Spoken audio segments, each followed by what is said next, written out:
The story opens up with a group of robbers hijacking an airplane that just landed at a Japanese airport.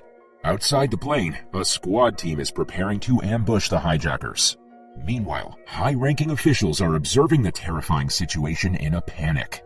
Inside the plane, everyone is terrified, except for a woman named Yankumi, who has just awakened from her sleep. Her seatmate tries to hush her, but Yankumi starts speaking loudly, drawing the attention of the hijackers.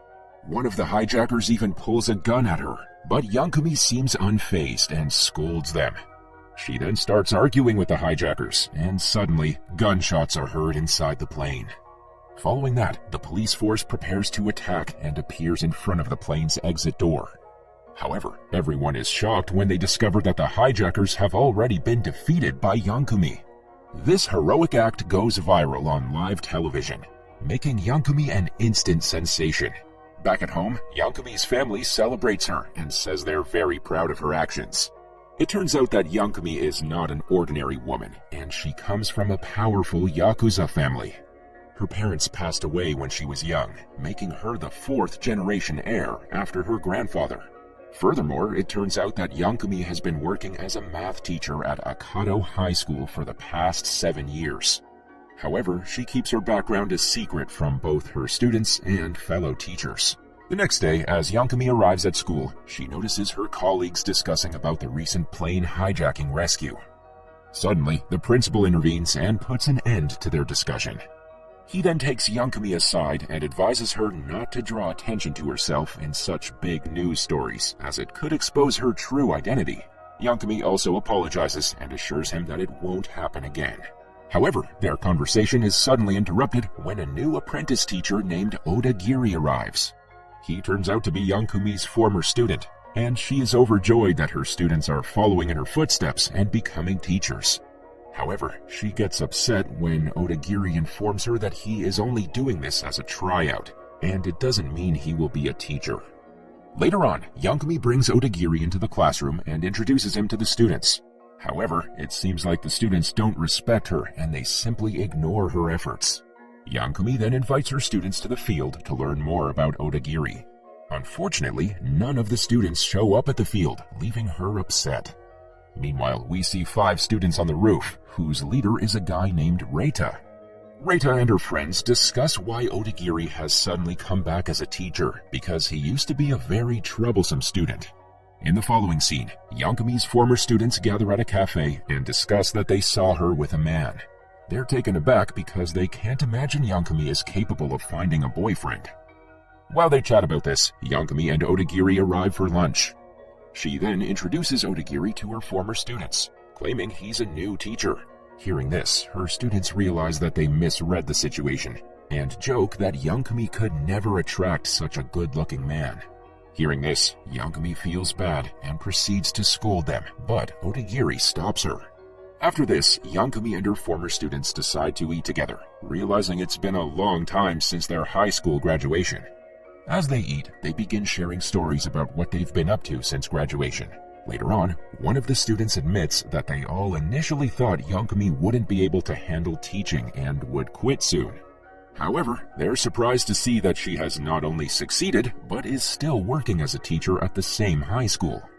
Hearing this, Yankumi feels emotional and starts crying, so her students quickly apologize and comfort her. Meanwhile, the scene shifts to Reita's friends, who are casually hanging out on the side of the road. Suddenly, they're confronted by a motorcycle gang, who tries to extort money from them. Seeing this, Reita quickly steps in and tells the gang not to bother his friends. Due to this, they get into a fight, but Reita successfully manages to beat them and chases them away. That evening, Yankumi invites Odagiri to her house for dinner. She introduces him to her family and mentions that she's always dreamed of inviting her students for a drink and hanging out with them. After some time, Yankumi has a bit too much to drink and ends up passing out. Odagiri then has a conversation with Yankumi's grandfather. He reveals that Yankumi is the reason he became a teacher. He goes on to say that while Yankumi can be annoying at times, she taught him many life lessons and inspired him to work hard during high school. The next day, on their way to school, Yankumi unexpectedly runs into 2 of her former students, who were quite troublesome during their school days. To her surprise, she learns that they've turned their lives around and are now doing well. However, her attention is soon diverted by a man giving a speech nearby. As she gets closer to the man, she notices that his face is very similar to her former lover. It turns out that this man is Kurose Kentaro, and he's the owner of Japan's largest IT company. He's now aiming to expand his influence by running for position of governor. Yankumi is immediately captivated by him and declares her strong support for his campaign. The scene then shifts to Akato High School, where a motorcycle gang unexpectedly appears. They turn out to be members of the notorious group called Black Skull, who has returned to get revenge on Reita. Even the teachers are terrified of them, so the principal immediately calls the police for help. Upon hearing the approaching police sirens, the Black Skull members decide to back down for now, but they vow to return again to seek revenge on Reita. Following that, the principal summons Reita and his friends to his office and scolds them for causing trouble at the school. He demands an explanation from them, but the boys claim that the motorcycle gang had initially provoked the trouble by demanding money from them. The principal doesn't believe their words, but suddenly Yankumi steps in. She assures the principal that they're telling the truth, stating that she can tell when they're lying. Hearing this, the principal decides to let the matter go, but tells Yankumi that if her students cause any more trouble in the future, she will be fired immediately. Later in class, Reita and his friends are shocked by Yankumi's willingness to risk her job for their sake. Not wanting to put her in any more trouble, Reita decides to end the matter once and for all. His friends try to convince him not to go against such dangerous people, but Reita leaves anyway. Later on, Yankumi arrives in the classroom with Odagiri and find out that Reita has left to confront the gang. She's disappointed in her students for not stopping him and letting him go alone. After scolding them, she heads out to find Reita. In the meantime, Odagiri confronts the boys and reminds them that if they're true friends of Reita, they should stand by his side no matter what. The scene then shifts to Reita, who has reached the hideout of the Black Skull gang. He warns them to stay away from his school and challenges their leader for a one-on-one fight. However, the leader refuses him and they all gang up to beat Reita. Moments later, the building begins to shake and the wall collapses, leaving a massive hole in the wall. From there, Yankumi arrives and demands the gang to release her student. The gang then turns on her and she begins to beat them one by one. She is still overpowered by them, but just when all hope seems gone, Odagiri arrives and helps her. The two then beat up the group and eventually chases them away. Just then, Reita's friends also arrive and thank Yankumi for her help. Confused, Reita questions how an ordinary teacher can fight like this. She answers him that she was able to fight because she cares for her students. The next morning, Reita starts treating Yankumi with more respect, and his friends greet her good morning. Seeing this, Yankumi is overjoyed that her students are finally appreciating her. Afterward, some cops arrive at the school, which freaks out Yankumi. She thinks it's about the previous night's fight, only to learn that one of her students, Ren Kazama, is suspected of a drug deal. The teachers claim that this can't be true since Kazama is a very good student. However, the officers reveal that Kazama's wallet was found at the crime scene, and he's been missing since the night before. As the police leave, they ask the teachers to inform them if they come across any information about Kazama. Later on, Yankumi still can't believe that Kazama would be involved in drugs, and she's convinced there must be another reason. So she decides to find him before the cops and heads out. While she's looking for him, she's stopped by a group of people who reveal to be Kazama's friends, who are also looking for him. They split into different groups and look for him all day, but to no avail. In another scene, we see an injured Kazama getting a call from Yankumi. However, after contemplating for a while, he decides not to answer the phone. He then notices a police car, so he hurriedly hides under a bridge. That evening, as Odagiri is about to leave, he hears a voice coming from one of the classrooms. Upon checking, he discovers Kazama hiding there. Shortly after, Yankumi also arrives with other students. She questions Kazama about why he didn't call her, and he says that he didn't want to put her in trouble. He then explains that he had recently found a job of delivering goods, but had no idea what was inside. But last night, he accidentally dropped the package and noticed drugs inside. He then got scared and said he wanted to quit. However, the men then started beating him and only left when the police arrived. Kazuma also ran from there, but unfortunately, he left his wallet behind. Hearing this story, Yankumi asks why he needed the job, and he explains it was to support his sister. She reassures him, saying it's not his fault, and offers Kazuma and his friends a place to stay at her house for the night.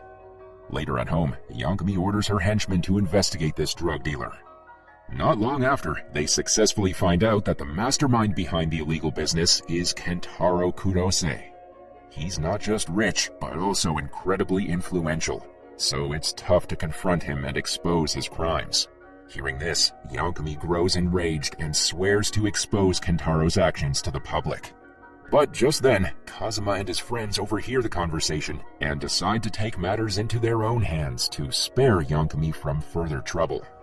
The next day, Kazuma and his friends head to Kentaro's headquarters in search of evidence.